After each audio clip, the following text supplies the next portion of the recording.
Tudo bem, minha gente? Aqui é o Rui Henrique e sejam bem-vindos ao Domingo Mal-Assombrado, o quadro do canal onde você vai pegar seu café, sua pipoca ou seu chocolate quente e curtir uma hora de histórias assustadoras. Se preparem para o Domingo Mal-Assombrado. Domingo Mal-Assombrado. A maldição da mula sem cabeça.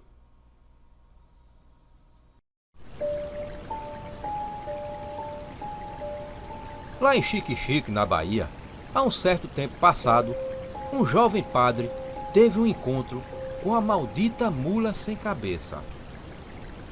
Padre Giovanni estava aperreado. Já fazia 2 noites que ele não dormia direito. Pedia a Deus que ela não aparecesse. Cada som na rua lhe trazia um arrepio no corpo. Chovia muito aquela madrugada, e aquele aguaceiro estava parecendo mais um presságio de um mal que estava por surgir. O relógio parecia acelerar igual às batidas do seu coração. Suava tanto que mais parecia ter tomado um banho naquela chuva lá fora e não ter se enxugado. Como era possível aquela situação? Se perguntava o padre Giovanni. Mas 2 noites atrás, tudo não passava de um leve sonho ruim. Padre Giovanni fechava a igreja após aquela missa de abertura da quaresma. Despachou o sacristão e seguiu para sua casa ao lado da igreja. Sentia que um mal terrível estava a caminho. Seu sermão da missa daquela noite tinha sido sobre o endemoniado de Gadara. Era um sermão tanto macabro, apesar do tema ser sobre perdão. A verdade é que tinha deixado um ar pesado nos fiéis. Já eram as 10 da noite. De repente, começou a ouvir passos lá fora. O coração acelerou. Padre Giovanni ficou em silêncio. Esperou alguém bater na porta, mas não viu nada, além do som de alguém se mexendo bem à frente da sua porta. A casa do padre era um pequeno quadrado e a única divisão que tinha era a do banheiro. Um vulto apareceu na janela. Padre Giovanni quase cai no chão pelo susto. Era um sujeito estranho e mal encarado. Padre Giovanni já o conhecia. Era o vaqueiro Adonias, da fazenda Belo Horizonte. Seu padre, me desculpe as horas da visita, mas é que lhe trago a encomenda, falou o vaqueiro. Padre Giovanni pegou um envelope das mãos do vaqueiro e esperou 1 minuto antes de abrir para que o vaqueiro fosse embora. Mas como o homem permaneceu no lugar, ele perguntou: "Tem resposta?" "Tem sim, senhor padre", falou Adonias, que continuou a aguardar. O padre abriu nervoso o envelope e logo correu a vista pelas palavras. Algo na carta que o padre Giovanni leu lhe fez estremecer. Depois da leitura, o padre deu um suspiro fundo e começou a escrever no verso da mesma carta a resposta. Vez ou outra, parava de escrever, pensando longe, e respirava fundo antes de voltar a escrever. Em alguns minutos, entregou a resposta ao vaqueiro. "Bença, padre", falou o vaqueiro, já saindo sem esperar pela resposta do padre. Sua desgraça estava concluída. Não tinha como retornar. Aquela noite, sequer ele fechou os olhos. Sentia que havia algo maligno ali. Um cheiro de enxofre tomou todo lugar. Um vulto negro passou de um lado para o outro. Padre Giovanni sabia bem quem estava ali. "Vieste para zombar de mim, não é, demônio?", perguntou o padre, mas sem ninguém responder. "Eu sei que estás aí. É época de quaresma e estás livre para me atormentar", disse ele. E assim se passaram aquelas 2 noites de insônia do padre Giovanni, até a noite chuvosa em que o padre estava aterrorizado e o encontramos há pouco. Tomou um banho frio, até mesmo tentando acalmar o corpo. Lá fora, o céu desabava em chuva. Por um momento, ele pensou que talvez aquela chuva impedisse aquele mal de vir. Foi quando viu aquele galope veloz. Parecia um tropel dos infernos naquela madrugada chuvosa. Sentiu a espinha gelar. O galope, enquanto se aproximava, diminuía a velocidade. Logo, parou bem à frente de sua porta. Um relinchar alto e infernal fez o padre estremecer. Alguém batia na porta. O padre seguiu até a porta, tentando ver pela fresta quem estava ali. As batidas se repetiram. Padre Giovanni abriu a porta. Um vulto negro estava bem à sua frente. O padre já estava nervoso ao ver aquela cena. Atrás, um cavalo com uma bela sela aguardava calmamente. O vulto negro entrou na casa, revelando ser alguém encapuzado. O padre rapidamente fechou a porta. Pensava que eu não via, não foi? Disse a voz debaixo do capuz. Esperava que não viesse, disse Padre Giovanni. Essa era a minha única chance de poder te ver, disse o encapuzado, se revelando uma linda mulher. Padre Giovanni, ao ver aquele rosto, estremeceu mais uma vez, como se tivesse levado um choque. Não queria me ver? Perguntou ela. Ângela, eu não devia, mas é o que eu mais desejava. Esperava ver, pelo menos, teu lindo rosto, sem ser ao menos nos meus sonhos, disse o padre, vendo a moça sorrir. Eu temia que você não respondesse aquela carta. Não aguentava mais de tanto querer, disse ela, se aproximando dele. Para disfarçar a ansiedade, o padre fez outra pergunta. E o vaqueiro, é de confiança?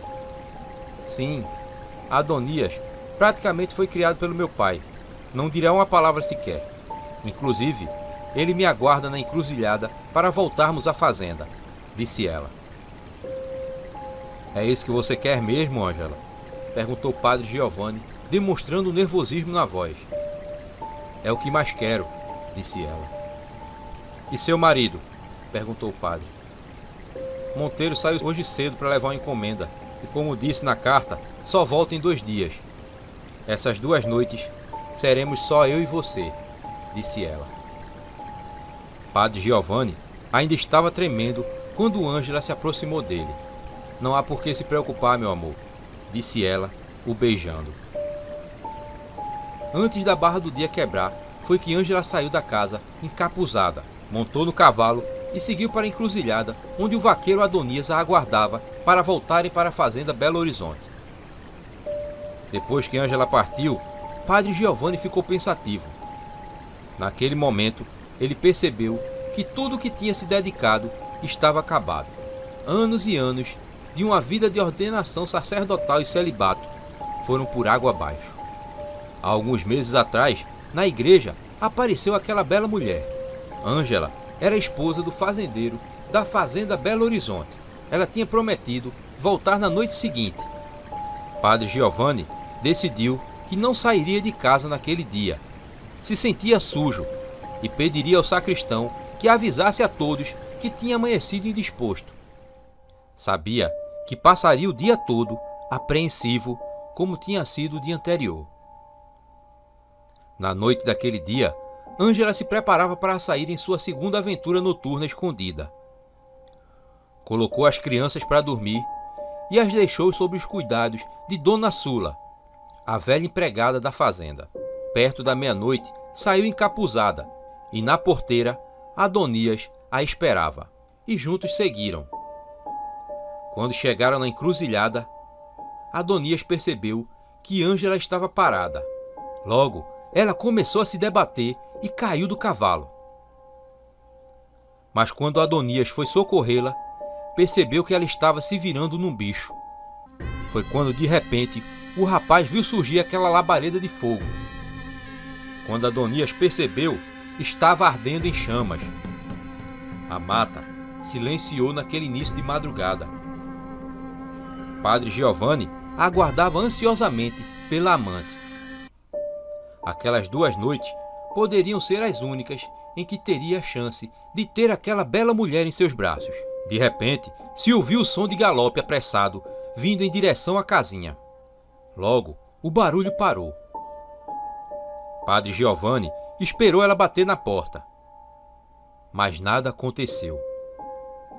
Já estava angustiado e então abriu a porta. Mas não havia ninguém ali, nem mesmo um cavalo. Será que seus ouvidos e a ansiedade tinham lhe pregado uma peça? Se perguntava ele.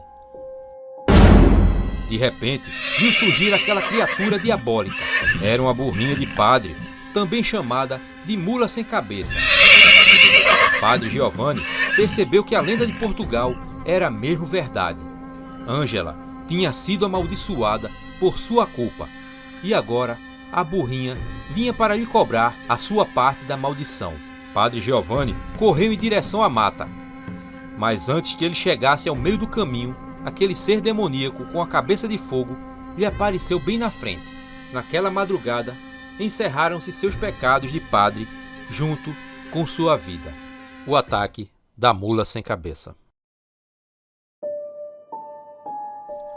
Lá em Riachão do Dantas, em Sergipe, há um certo tempo passado, uma jovem decide se arriscar saindo pelas matas escuras em plena abertura de quaresma. E o resultado será terrível. Júlia esperou os pais dormirem e saiu mais uma vez escondida. Era quarta-feira de cinzas. Começava então a quaresma. Lembrou de sua mãe falando que aquele era o tempo dela não sair de dentro de casa. Mas não ligou. Se sentia apaixonada. Aquela parecia até ser a sua primeira paixão, pois nunca tinha se sentido daquele jeito. Ele não era tão bonito como imaginava serem os príncipes das histórias que sua mãe contava quando era pequena. Mas o jeito dele olhar para ela e de falar mostravam que estava apaixonado por ela. Mesmo tendo conhecido apenas há um dia, para Júlia já era suficiente para sonhar. Mas no fundo, ela sabia que aquele amor já nascia morto. Era um amor fadado ao fracasso. Seus pais jamais aceitariam aquele amor. Mas nem pensou nisso e seguiu pela mata escura até o lugar combinado. Ao chegar no lugar marcado, Júlia esperou sozinha em frente à mata. Ela sabia que ninguém ia passar por ali, pois todos estavam na festa de despedida de carnaval. Ela tinha chegado cedo, pois ainda não era nem 10h30. O vento frio soprava pela mata, balançando as árvores. Júlia pensava que nenhuma moça de sua idade teria aquela coragem de sair tarde da noite para um encontro na mata escura. De repente, ela começou a ouvir passos vindo da estrada. Um homem vinha pelo caminho que dava para a cidade. Coberto pela escuridão, Júlia tentava identificar se era o seu amado que se aproximava. Mas não dava para saber se era ele ou não. Podia ser alguém vindo da festa de despedida de carnaval e que morava em um daqueles sítios. De repente, ela teve medo. E se fosse algum conhecido de seus pais? Se perguntava a ela, e pensando já em se esconder. Mas o homem já estava praticamente à sua frente. "Calma, sou eu", disse o homem ao perceber Júlia assustada. Júlia reconheceu rapidamente a voz e o abraçou. "Paulo, você me assustou", disse Júlia. "Eu que estava morrendo de medo. O povo diz que nesses sítios aí são cheios de assombração. É lobisomem, mula sem cabeça, todos esses bichos o povo diz que tem aí dentro", disse o rapaz. "E tu acredita nisso, é?", disse ela, sorrindo, sem esperar pela resposta e já beijando Paulo. Na noite anterior, Júlia tinha fugido para ir até a festa de carnaval da cidade. Tinha ido lá sozinha para ver os outros jovens se divertirem, fazendo tudo aquilo que para ela era proibido. Júlia tinha só 25 anos e se achava vivendo numa prisão sob os cuidados rigorosos dos pais, que religiosos sempre a privaram de quase tudo. Nunca que tinha tido a chance de ir num baile de carnaval ou num forró. Sua mãe, devota, sempre a levava para a igreja desde pequena. Isso gerava dentro dela uma revolta. E aquele era um dos motivos dela ter fugido na noite anterior e conhecido Paulo, que aparentemente também estava sozinho. Ele puxou logo conversa com ela e passaram a noite toda ali conversando. Então, marcaram de se encontrar no dia seguinte. Júlia e Paulo esqueceram do tempo e logo já estava na hora do rapaz ir embora. É quase meia-noite, eu tenho que ir, Júlia. O feriado foi só hoje para mim. Já já pego de 5 horas no trabalho. A gente pode se ver amanhã essa mesma hora aqui? Perguntou ele. Não sei. Minha mãe e meu pai podem desconfiar. É melhor não, disse ela. Então eu vou pedir sua mão pro seu pai, disse Paulo. Não adianta. Ele nunca que vai deixar, falou ela triste. Mas por quê? Eu sou um cabra trabalhador e assumo minha responsabilidade, disse ele. Melhor não. Além do mais, se você fizer isso, ele vai descobrir tudo que eu fiz e é bem capaz de me expulsar de casa, falou ela com uma forte tristeza batendo no coração. Então quando é que a gente se vê de novo? Perguntou Paulo. Não sei, Paulo. Vamos ver se as coisas melhoram pro meu lado, disse ela se virando tristemente para ir embora antes que chorasse. Eu te levo em casa, disse ele, pegando a mão da moça. Os dois seguiram pela mata escura. Paulo teve a sensação de não estarem sozinhos ali. Eu tô com um mau pressentimento, Júlia. A quaresma começou hoje, disse ele. Calma, a gente já tá perto, disse Júlia, apressando os passos. A mata silenciosa dava a sensação de que a qualquer hora um lobisomem ou uma besta semelhante ia saltar na frente dos dois. Na casa de Júlia, naquela mesma hora, a mãe dela, Dona Selma, se acordava com o mau pressentimento da filha. Se levantou e foi até o quarto dela e viu que a cama estava vazia. Procurou por toda a casa, mas não viu nenhum sinal dela. Logo, gritou pelo marido, que surgia na porta. Que foi? Perguntou seu Abdias. Júlia sumiu, disse ela. Minha Nossa Senhora, onde é que ela foi a essas horas? Disse seu Abdias. Eles saíram na frente de casa e não viram nenhum sinal de Júlia. Logo, veio na mente dos dois uma só palavra: Quaresma. Paulo tinha acabado de deixar Júlia na entrada do sítio de sua casa. Júlia tinha se assustado, pois ao chegar na porteira, viu que as luzes de dentro de casa estavam todas acesas. Os pais dela tinham se acordado e com certeza já tinham percebido que ela tinha fugido. Júlia pediu que Paulo fosse logo embora, pois seu pai logo sairia à sua procura. Paulo voltou numa pressa danada que tinha até se esquecido dos medos daquela mata escura. Pensava que sua amada seria castigada cruelmente por seus pais, assim que ela entrasse.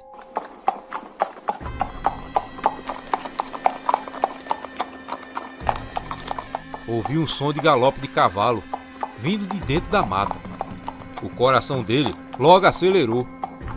Paulo começou a correr.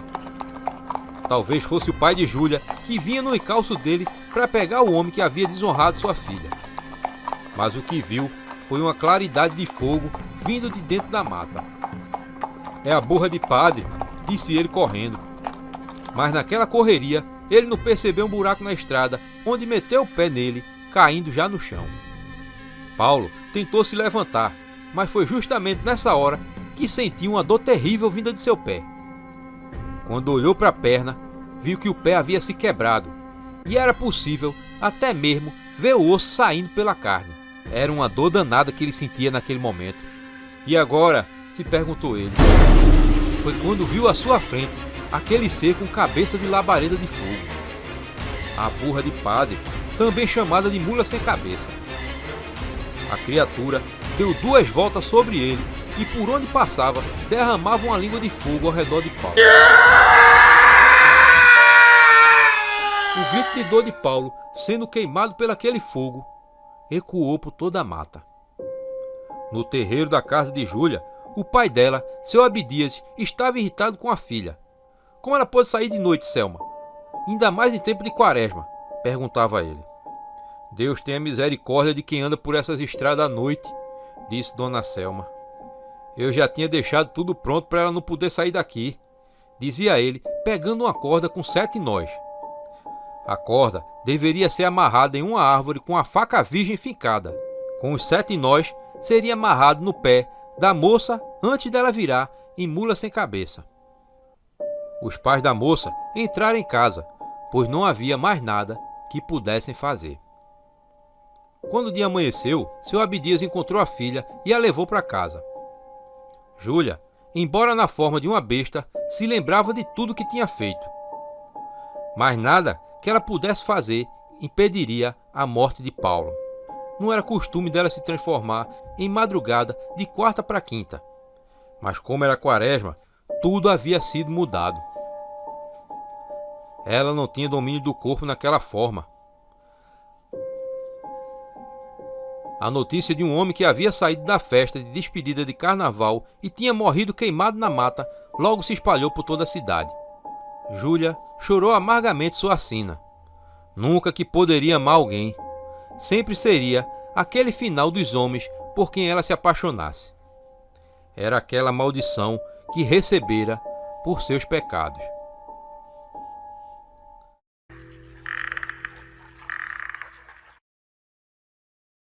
João era um matuto honesto, muito trabalhador e comedido. Nunca viram ele escorado em balcão de bar. Era homem de foice, machado e enxada, na extensão mais ampla da frase. O pequeno sítio em que vivia com sua mãe, já velhinha, era cuidado com esmero e assim, se não nadava na abundância, estava, no entanto, livre da penúria.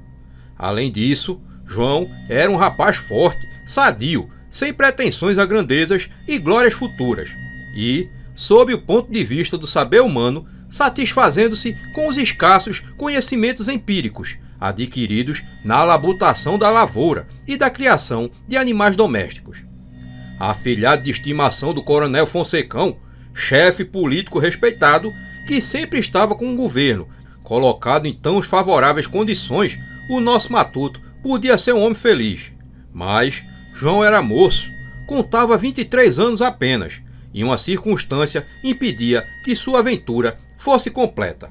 Não é preciso dizer que quando se está nessa idade, toda de ardências e desejos vivos, qualquer homem é um Colombo a ansiar pelos mundos novos do amor, a sonhar dia e noite com os horizontes fagueiros da ternura feminina. E na perseguição dessa quimera, muitas vezes acaba se dando mal. Ora, João, assim que entrou nos 23 anos, teve que se submeter a essa lei natural. Então, começou a se sentir isolado e muitas vezes esquecia-se, debruçado no cabo de uma enxada, e ali perdia-se em vagas cismas. É que João se sentia homem, forte para a vida e para o amor, disposto à rudeza do trabalho material e apto para suportar os encargos da família. E por que então não procurava uma companheira, bonita como sonhava, boa como merecia o seu caráter e suas qualidades? Estava na idade, tinha a graça de Deus como que dá de comer à mulher e aos filhos. E as suas terras eram próprias, uma boa casinha toda coberta, lavoura convenientemente tratada e rendosa, e criação de terreiro abundante e 2 cavalos de sela no pasto. Não era rico, mas tinha todas as condições de ter uma felicidade em família. Depois de matutar alguns meses com essas ideias, o nosso excelente João chegou à conclusão de que o casamento para ele era coisa facílima de conseguir e ao mesmo tempo inevitável. Resolveu então realizá-lo quanto antes e depois que Deus o ajudasse. Se afinal os homens não se casassem, o que seria do mundo? Quanto à escolha da mulher, era com que João não podia embaraçar, pois com quem devia se casar ele, senão com Ritinha, a filha do mestre Manuel Teodoro, o marceneiro dali da região. Não estava ela moça feita e bonita como nenhuma outra? Não podia ser com outra que João devia se casar. Já estava claro. Os dois se gostava desde menino, e quando brincavam já sentiam vivamente atraídos um pelo outro. E no último São João tiraram sortes e estas prognosticaram o seu casamento.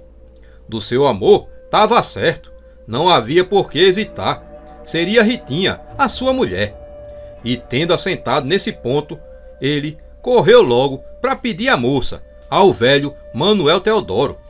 Logo se marcou o noivado para o dia de Reis, e logo nas duas casas começaram a trabalhar ativamente nos preparativos para a importante solenidade, pois embora pobre, João desejava fazer uma festa que se fizesse com a decência compatível com o crédito que gozava.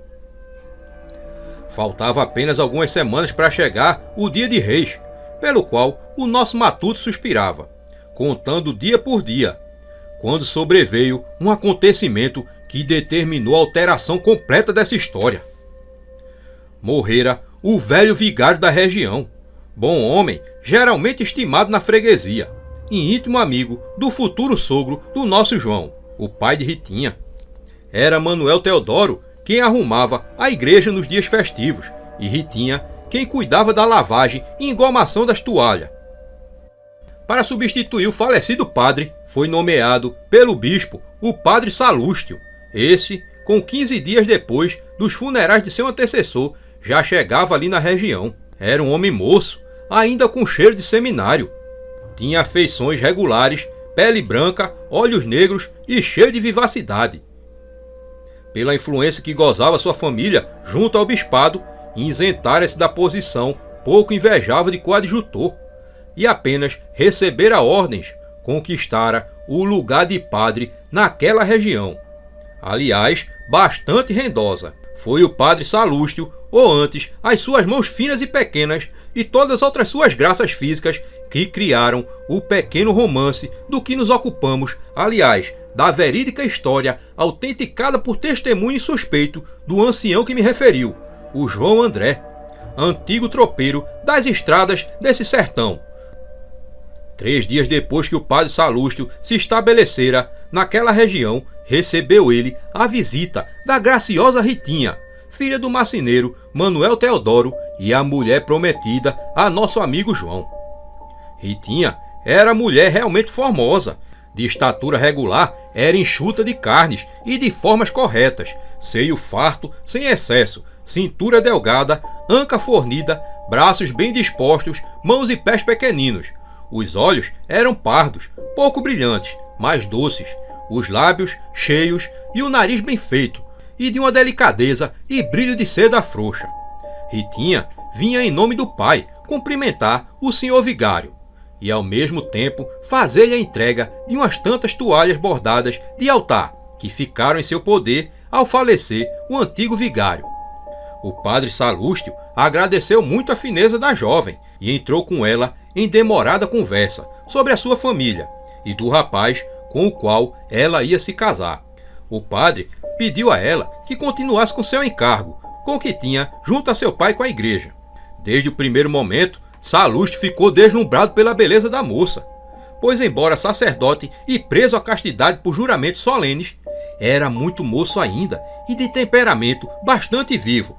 Por seu lado, Ritinha sentia-se bem conversando com o jovem sacerdote, e não importava as perguntas, respondia a ele com toda a admiração e graça que fazia em seus gestos e elegância do porte de moça. E ali acabaram sentindo algo um pelo outro. E quando o padre Salústio, ao se despedir da moça, lhe apertou demoradamente as mãos e a envolveu num longo olhar sensual, Ritinha sentiu-se enleada e enrubesceu, tremeu e retirou-se apressadamente, sem saber o que lhe responder.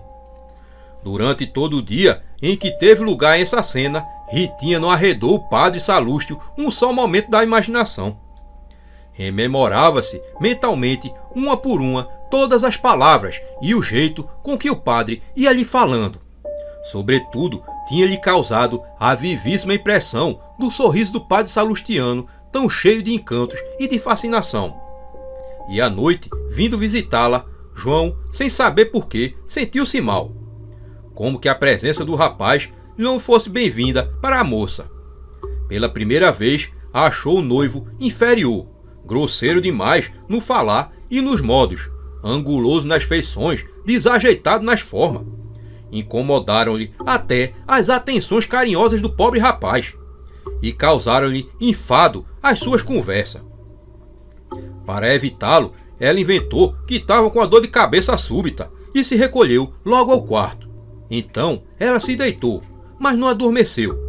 Só lhe chegou o sono quando os galos começaram a cantar, pois no cérebro rolavam os pensamentos nos quais o padre Salústio, com seu encantador sorriso, sempre figurava. Por seu lado, o novo vigário achou-se também por muitas vezes a cisma da formosa engomadeira, principalmente bela como uma tentação. Saído havia pouco do seminário, o padre Salústio achava-se ainda puro de inclinações amorosas, e até então julgava coisa fácil guardar o preceito da castidade, onde tantos sacerdotes naufragam. O resultado foi logo ao começar de sua carreira eclesiástica sentir-se fraco para lutar contra a paixão pela mulher, a mais irresistível de todas. Durante todo o dia e noite seguiam em seus pensamentos a filha do marceneiro, e sentia a todo momento voltar-lhe o espírito para a gentil criatura que lhe deixou o aposento embebida em uma fragrância entontecedora. Imaginava suas mãos deslizando por aqueles cabelos. O padre Salústio tinha dado a Ritinha umas toalhas para passar a ferro, pedindo-lhe com urgência, talvez pelo desejo de vê-la mais depressa. Era provável que a moça assim também tivesse entendido, pois logo no outro dia já batia na porta do padre, levando-lhe aquilo que havia pedido. Ritinha achava-se ataviada com mais esmero que no dia antecedente. Percebia-se que tivera a pretensão de fazer sobressair os seus atrativos. Porém, a fisionomia conservava os sinais de desejo entre ambos. O padre Salústio sentiu pular-lhe o coração no peito quando ela se assomou à porta. Ele correu a seu encontro e chamou-a para junto de si. Então, ele finalmente a beijou. Ambos moços, ardentes e apaixonados e inclinados, não era possível que vencesse aquela atração. Depois de meia hora de palestra, caíram nos braços um do outro.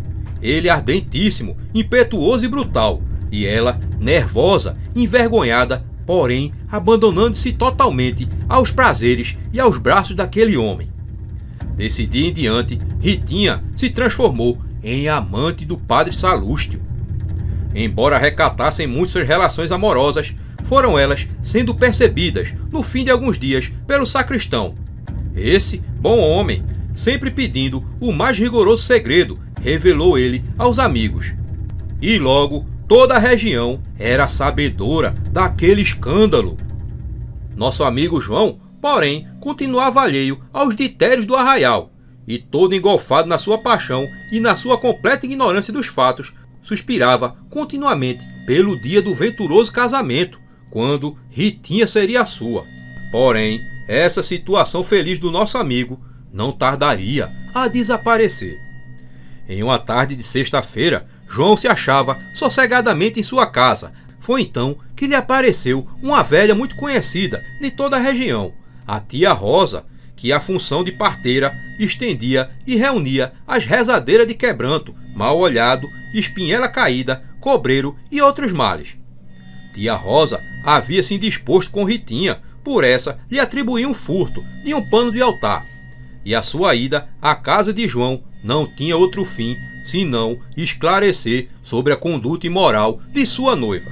João a recebeu como uma pessoa de casa, e depois de trocar algumas frases banais com ela, disse-lhe em tom de troça: "Dentro de um ano, tia Rosa, você vai ter um servicinho nessa casa e algumas patacas a ganhar. Vai vir menino por aí. Antes fosse já. Ando precisada desses cobre para pagar uma promessa de 3 libras de cera que eu devo a Nossa Senhora." "Então, vai haver novidade mesmo por aqui daqui a um ano, é?" "Pois então, você não está sabendo? No meu casamento tá marcado agora pro dia de Reis. Já se vê daqui a um ano que vai ter neném nascendo por aqui." Tia Rosa sabia perfeitamente do casamento de João, só que ela fingiu que não sabia, na intenção de entrar na conversa ao qual ela tinha ido lá. "O que é que você tá me dizendo?" Pois isso é sério? Não brinque comigo, disse ela. Eu vou me casar agora no dia de Reis, com Ritinha, a filha do Manuel Teodoro. Com Ritinha? Interrogou a velha, simulando o maior espanto. Sim, com Ritinha, falou João. Ah, então não sou eu quem vai pegar seu filho, não. E por que, tia Rosa? Perguntou ele. Por quê? Senhor João não sabe? Eu não sou parteira de mula sem cabeça, não. Credo! Nossa Senhora! Deus me livre de tal tentação.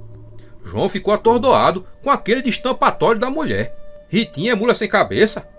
E ao fazer essa interrogação, os seus punhos se crisparam no ímpeto de esmagar aquela mulher. Essa, porém, sem se perturbar, persignou-se de modo beato e exclamou tranquilamente: Desde que me secou o umbigo, eu ouço dizer que mulher que anda com padre vira mula sem cabeça. E não há ninguém nessas redondezas que não esteja farto de ouvir que Ritinha está metida com um vigário novo. Com o padre Salústio? Perguntou João espantado. Quem duvida?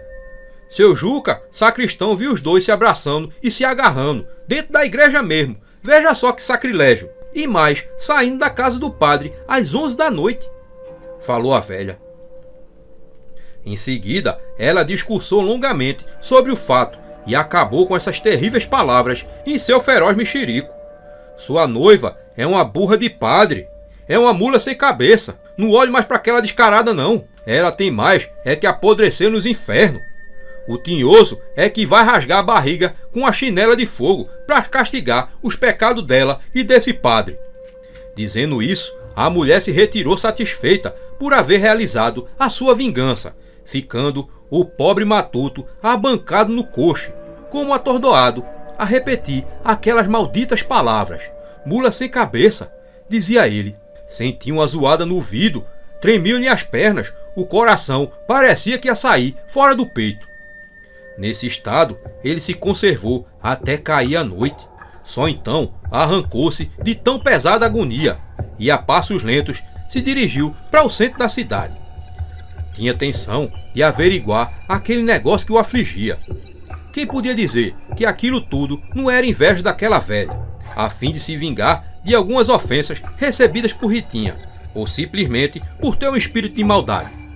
Convinha a ele investigar aquilo. Tia Rosa, todos a conheciam. Era uma mulher que vivia volta e meia arrumando confusão por ali.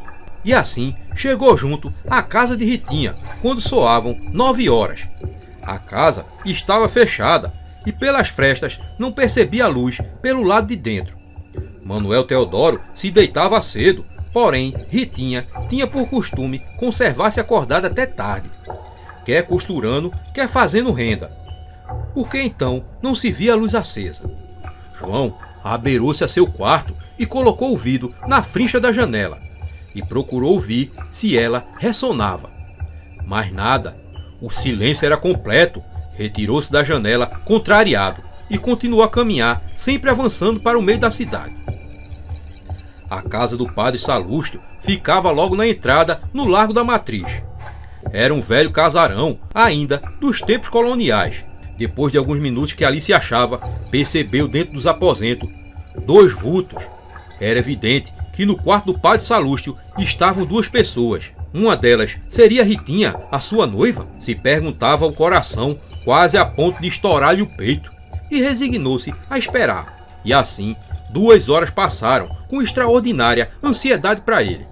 Quando afinal sentiu o ruído de passos descendo a escada, e logo em seguida sentiu que tiravam a tranca da porta. João se escondeu atrás de uma moita e ficou apenas a observar. A porta então se abriu ao meio e um homem saiu. Reconheceu logo, era o padre Salústio. O sacerdote olhou atentamente para todos os lados da rua para ver se tinha alguém andando. E tendo se certificado de seu isolamento, fez sair de dentro da casa uma mulher. Colheu-a nos braços e deu-lhe um prolongado beijo na boca, e depois tornou a recolher-se, fechando sobre si a porta. A mulher achava-se por tal forma embrulhada num chale, que não lhe dava para perceber as feições. E assim que o padre fechou a porta, ela começou a caminhar pela rua acima. Nesse momento, o sino da igreja marcava 00:30. João saiu imediatamente de seu esconderijo e pôs-se a acompanhar a mulher, esperando reconhecê-la. Torcia em seu coração para que não fosse Ritinha. Todavia, tinha o pressentimento de que era ela mesma e esperava que aquela caminhada dela terminaria ao chegar na casa de Manuel Teodoro. Mas, quando a mulher emparelhou com a casa do marceneiro, ela parou e voltou-se, naturalmente, procurando para ver se tinha alguém ali que lhe acompanhava. João a observava de longe, a uma certa distância que não dava para ela ver. A mulher tirou o chale, mas ainda distante, não deu para João reconhecer quem era. O matuto esperava que a mulher entrasse na casa de Manuel Teodoro, fazendo assim confirmar que ela era mesmo Ritinha. Mas qual não foi seu espanto ao ver que a misteriosa transeunte continuava a andar, seguindo em frente. Isso o desconcertou. Onde ia aquela mulher àquelas horas? Da casa de Manuel Teodoro até o sítio de João não havia outra casa, e a distância entre as duas era de uma boa meia légua.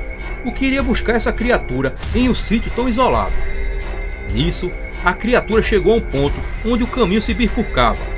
Era a encruzilhada do Engazeiro, assim denominada por existir bem na bicotomia uma frondosa leguminosa dessa variedade.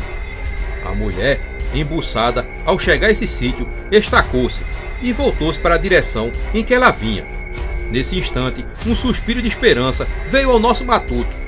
Quem sabe se tia Rosa não estava inventando tudo aquilo. Ritinha era uma mulher prendada e, pelo que podia ver, para que fosse Ritinha, sempre tão medrosa e incapaz de entrar num quarto sem luz. Imagine andar por aquelas estradas à noite. O dia era uma sexta-feira e a hora já era meia-noite. Tudo lhe acudiu à atribulada imaginação naquele momento e os seus cabelos se arrepiaram. Teve medo de avançar, de reconhecer afinal aquela misteriosa mulher em cuja indagação tanto se havia empenhado. E assim, achava-se encostada a mulher ao batente de uma porteira desmantelada e pela segunda vez ele receou avançar, tomado de súbito horror inexplicável. A mulher arrancou o chale da cabeça e rasgou as roupas, lançando elas fora, ostentando-se completamente nua ao clarão da lua. Ele a reconheceu. Era mesmo Ritinha, com sua famosa cabeleira castanha que ele achava tão linda, arrepiada de aragem e que espalhava sobre as espáduas brancas de uma alvura de leite. Ritinha era uma visão agora. Depois de despida, lançou-se no chão furiosamente e começou a rolar na poeira da estrada. Daí a pouco se ergueu, mas não já com sua forma humana. O que apareceu à vista do homem era um monstro horrendo, um animal com a aparência de uma mula, porém sem cabeça, a lançar um fogo azulado pela cavidade da garganta. A coisa medonha encheu de coices o batente da porteira e disparou pela estrada fora, com relinchos de fazer um cristão se arrepiar. O rapaz soltou um grito enorme, a fim de se esconder daquela assombração. A mula sem cabeça, sempre a relinchar e dar coices, passou correndo por ele várias vezes. A todo momento, ele sentia o calor da língua de fogo que jorrava de sua medonha garganta. Era uma coisa atroz que o pobre moço sentia. Queria gritar e não podia. Arredar-se do caminho, para quê? Para que aquele monstro o matasse? E assim, aquela besta fera continuou a correr pela estrada, fazendo o nosso matuto sempre sentir aquela horrenda e fantástica alimária. Assim que aquela besta fera se afastou e sumiu, o nosso matuto, cheio de vingança, decidiu ir até a morada do padre. Assim que chegou, bateu na porta. O jovem vigário, imaginando que fosse sua amada que tivesse retornado, abriu a porta. E tudo que recebeu foi um golpe de facão no peito. O homem caiu ali no chão e ficou com seu sangue a escorrer. João, então, sumiu dentro da mata. Pela manhã, o sacristão encontrou aquela cena macabra. O chão cheio de sangue e o corpo do padre estendido. Estava morto. O sacristão sabia que aquilo era resultado de vingança. E muito bem sabia sua mente quem era o autor daquela morte. Alguém que passava por ali por dentro da mata encontrou nosso amigo João desmaiado no chão. Estava estendido e conduziu ele até o sítio, onde sua mãe conseguiu lhe reanimar os sentidos. No entanto, uma violenta febre cerebral havia acometido nosso amigo.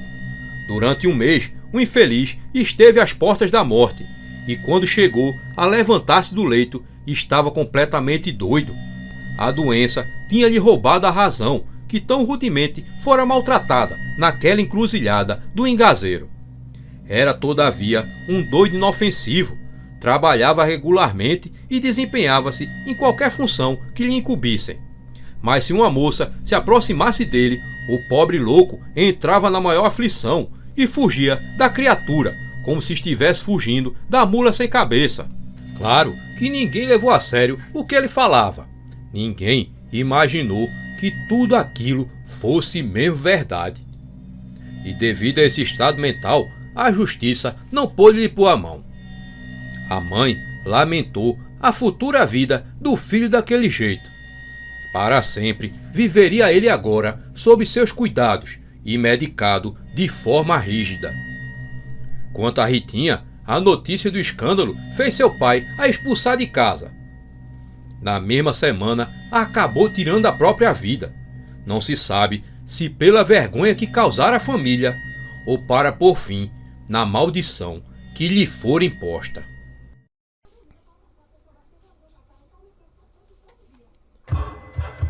Padre Duarte andava apressado pela mata. Era uma sexta-feira e ele não queria estar na rua. Para seu azar, a casa da igreja passava por uma reforma, o que obrigou o pároco a morar numa pequena casa na boca da mata. Mas existia um motivo terrível para ele voltar apressado pela mata. Padre Duarte era o único padre ali em Bom Jesus, no Piauí. Chegando na frente da casa, olhou de um lado e do outro, enquanto suas mãos trêmulas tentavam acertar a chave na fechadura. Logo, o homem entrou rapidamente e trancou as portas. Suava frio. Olhou o relógio e eram 8:30 da noite. Se sentiu mais aliviado. Naquela noite, Padre Duarte tinha encerrado a missa bem mais cedo do que era de costume. Tinha dito aos fiéis que não estava se sentindo muito bem. Assim que fechou a igreja, seguiu para casa. A rua estava deserta. Fez um chá, mas quando ia tomar, ouviu o galope. Era a mula sem cabeça, e ele sabia quem estava ali, naquela forma macabra. 2 noites atrás foi que aquilo tinha começado. Por isso, ele logo se ajoelhou e começou suas rezas com um terço nas mãos. Padre Duarte rezava com toda a sua fé, enquanto via o som do galope lá fora. A criatura arrodeava a casa, indo de um lado ao outro.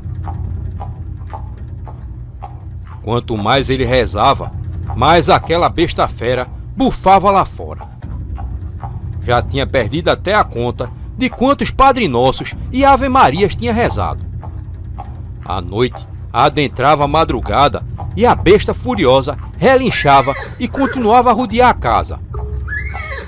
Padre Duarte estava aterrorizado. Suava muito. Foi quando se levantou de repente. Não é minha culpa.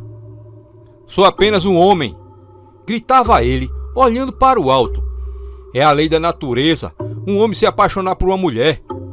E por acaso não fizesse Adão para Eva? Não posso ser culpado por amar uma mulher, quando isso é o que tu desejas. Continuava ele a gritar, olhando para o alto. Já fazia alguns meses que Padre Duarte e Juliette se encontravam às escondidas. A moça, uma jovem viúva, todas as noites vinha lhe visitar. Os dois estavam perdidamente apaixonados. Mas naquela quarta-feira de cinzas, algo terrível aconteceu. Assim que a missa de abertura da quaresma tinha se encerrado, a jovem despistou outros fiéis e seguiu para a casa do padre, onde ele tinha combinado de se encontrar com ela. E quando o relógio bateu meia-noite, Juliette começou a passar mal. E foi quando Padre Duarte viu a amada se transformar em uma besta terrível. Rapidamente, ele abriu a porta e a criatura correu desembestada pela noite, clareando a mata até desaparecer na escuridão. Na manhã seguinte, Padre Duarte foi procurá-la, mas a jovem viúva não queria nem mesmo ver sua cara. Ele saiu de lá quase enxotado pela mulher. Mas quando a noite chegou, quando deu 9 horas, ele ouviu o galope de um cavalo rodeando a casa. Era ela que tinha voltado na forma de uma mula sem cabeça. Ele começou a rezar e após alguns minutos o mal-assombro tinha ido embora. Mas naquela noite não estava adiantando. Por mais que ele rezasse, a criatura não ia embora e continuava a bufar e a rodear a casa. Então ele viu uma claridade vindo lá de fora.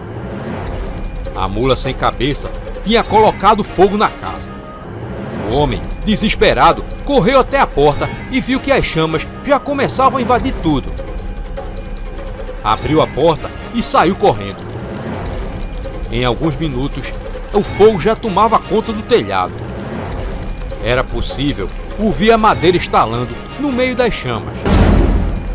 Mas foi quando aquele ser se aproximou do padre. A mula sem cabeça se ergueu nas patas traseiras, soltando um relincho infernal. O pobre padre saiu na carreira, entrando na mata. Correu mais que podia e quando olhou para trás, não viu mais aquela besta. A criatura tinha sumido. O homem continuou a se afastar e ver de longe as labaredas, formando uma enorme fogueira. Apesar de não ver mais a mula sem cabeça, Padre Duarte corria e continuava a se distanciar da casa. Tinha decidido ir para a igreja, imaginando que ali aquela criatura não podia lhe pegar. Mas para isso, teria que dar a volta pela mata. Foi nessa hora que começou a ouvir os galopes novamente. O homem se apavorou e rapidamente deu a volta e correu na direção da igreja. Estava cansado, mas pensava que teria que usar todas as suas forças para chegar até lá. O som da mula sem cabeça correndo estava bem perto. Porém, o padre olhava para todos os lados, mas não conseguia ver nenhum sinal da criatura.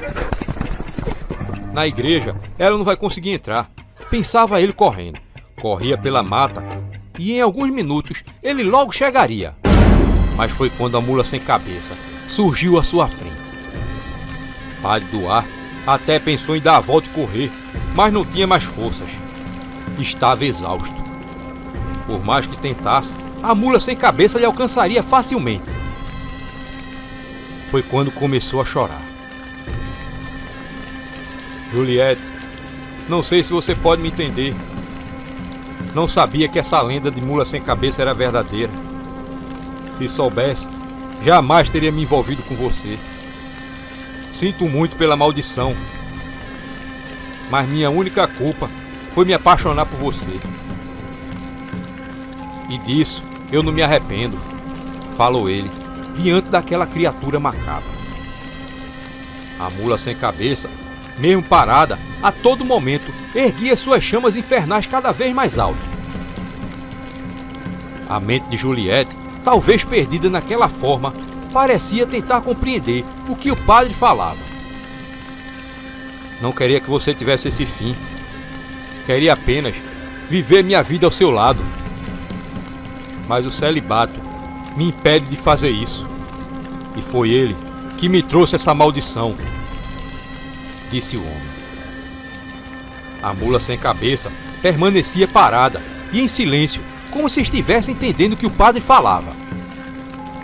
Foi quando ele caminhou para perto daquela besta. Então, começou a sentir um calor insuportável. Mas sem hesitar, ele se aproximou ainda mais e logo as chamas começaram a queimar seu rosto. E antes que sua mente se deteriorasse diante das dores, diante daquela dor, ele abraçou o pescoço da mula sem cabeça com toda a força.